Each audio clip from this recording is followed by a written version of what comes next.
కొన్ని సంవత్సరాలు. Okay okay Shankar Maunik గారు, సో స్టడీ అన్మ్యూట్ చేయండి. సో స్టడీ చేశారా, ఏమనిపిస్తుంది ప్రైమరీగా? ఇప్పుడు ప్రతిపక్షాలు అయితే ఒకళ్ళిద్దరు ఒక మాట అన్నారు, బీహార్ ఎలక్షన్ సందర్భంగానే ఇటువంటి ఎందుకు బయటకు వస్తాయి అని చెప్పి. రెండవది, ఇంటెలిజెన్స్ ఏజెన్సీస్ ఏం చేస్తున్నాయి?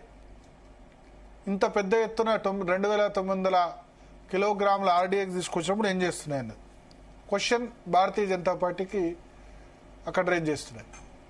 జీ ఫస్ట్ పాయింట్, టెర్రరిజం కి మతం ఉందా?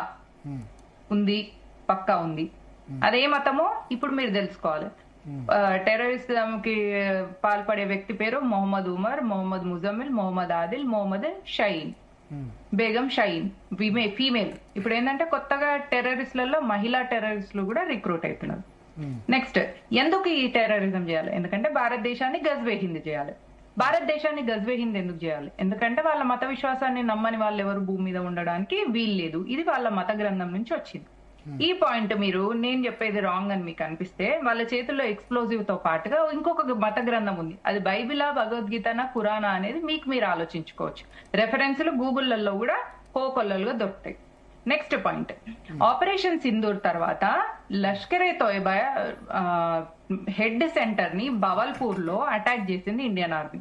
ఇండియన్ ఆర్మీ నరేంద్ర మోదీ ప్రభుత్వం వచ్చిన తర్వాత ఎంత స్ట్రాంగ్ అయింది అంటే, డైరెక్ట్ ప్రిసైజ్ గా వెళ్లి టెర్రరిస్ట్ క్యాంపుల మీద అటాక్ చేయడంతో పాటు లాస్ట్ ఆపరేషన్ సింధూర్ లో లాస్ట్ ఒక స్టేట్మెంట్ ఇచ్చింది, next terror attack on Bharat is considered as a war from Pakistan. అప్పుడు పాకిస్తాన్ అసలు భూమి మీద మ్యాప్ లో ఉండకుండా లేకుండా చేస్తామని ఛాలెంజ్ చేసింది ఇండియన్ ఆర్మీ పాకిస్తాన్ కి.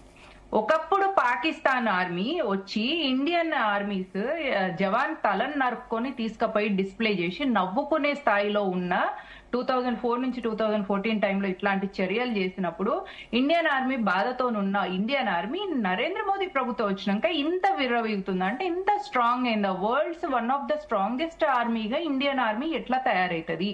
మేము గజ్వే హింద్ కి దగ్గరగా ఉండేది ఉంటే, భారత్ ఏమో తిరిగి మళ్ళీ హిందూ రాష్ట్రం గురించి జై శ్రీరామ్ అనబట్టే, రామజన్మభూమిని నిర్మించుకోబట్టే, యూనిఫామ్ సివిల్ కోడ్ మాట్లాడబట్టే ఇదంతా ఎట్లా అని జీర్ణించుకోలేకపోయినారు పాకిస్తాన్ లో ఉన్న టెర్రరిస్టులు. వీళ్ళు ఫ్యామిలీ ఉన్నప్పుడు ఆనందంతో టెర్రర్ అటాక్లు చేస్తారు, ఫ్యామిలీ లేదు అన్న బాధతో ఏం పని లేక టెర్రర్ అటాక్ చేస్తారు. అల్టిమేట్లీ ఏం చేస్తారంటే, టెర్రర్ అటాక్ అనేది కామన్ అండ్ స్టాండర్డ్ వీళ్ళ హాబీ అన్నమాట.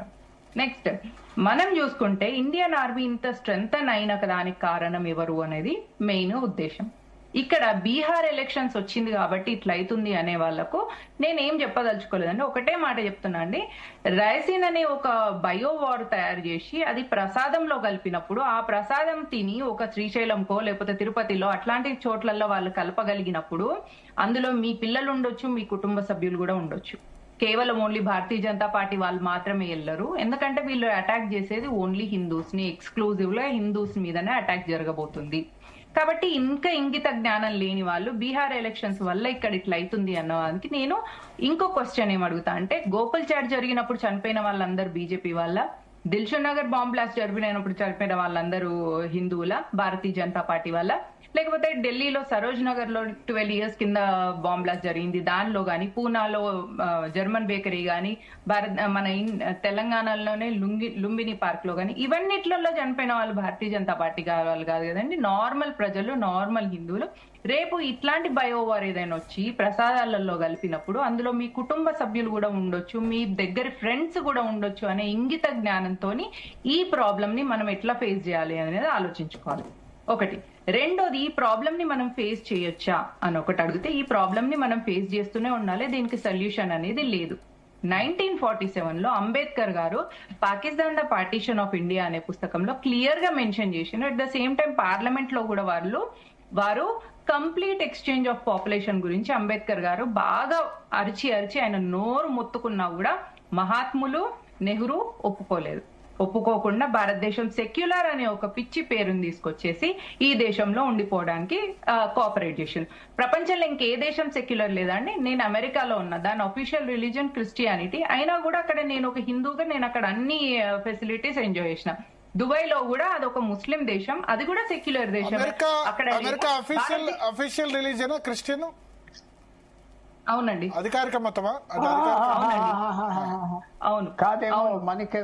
అందుకని బట్ ఆర్టికల్ 1 లోనే ఉంది కదా, అమెరికా ఆర్టికల్ 1 లో ఫ్రీడమ్ ఆఫ్ రిలీజన్ అన్నది. Freedom of religion is different అండి, ఇది డిఫరెంట్. మీరు ఒక క్రిస్టియన్స్ ని అమెరికా వెళ్ళడానికి ఆన్ రిలీజియస్ పర్పస్ గా వాళ్ళకి వీసాలు వస్తాయి.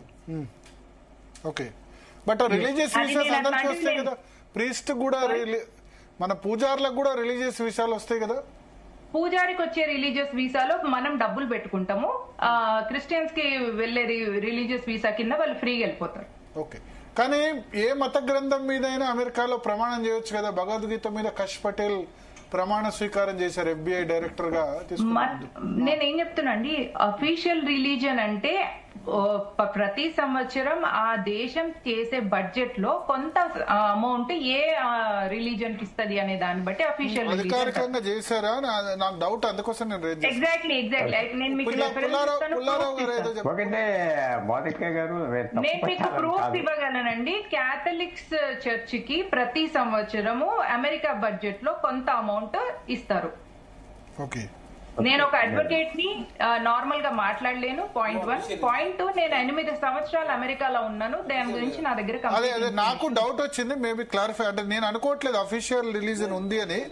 ఓకే, మీరు చెప్తున్నారు కాబట్టి ఓకే, నో ప్రాబ్లం.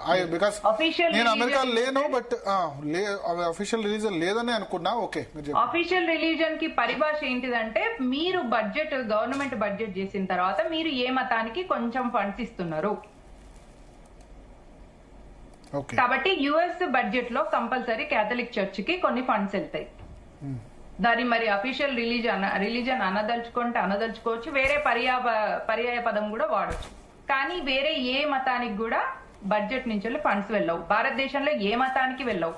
ఇక్కడ హిందువుల మనోభావాలు దెబ్బతిన్నా వెళ్ళవు. ప్రపంచంలో ఇంకా ఏ హిందూ దేశం లేదు, ఇది ఒకటే ఉన్నది అన్నా కూడా వెళ్ళదు. ఇస్లామిక్ కంట్రీస్ లో అయితే డిఫాల్ట్ గా ఇస్లామే అఫీషియల్ రిలీజియన్.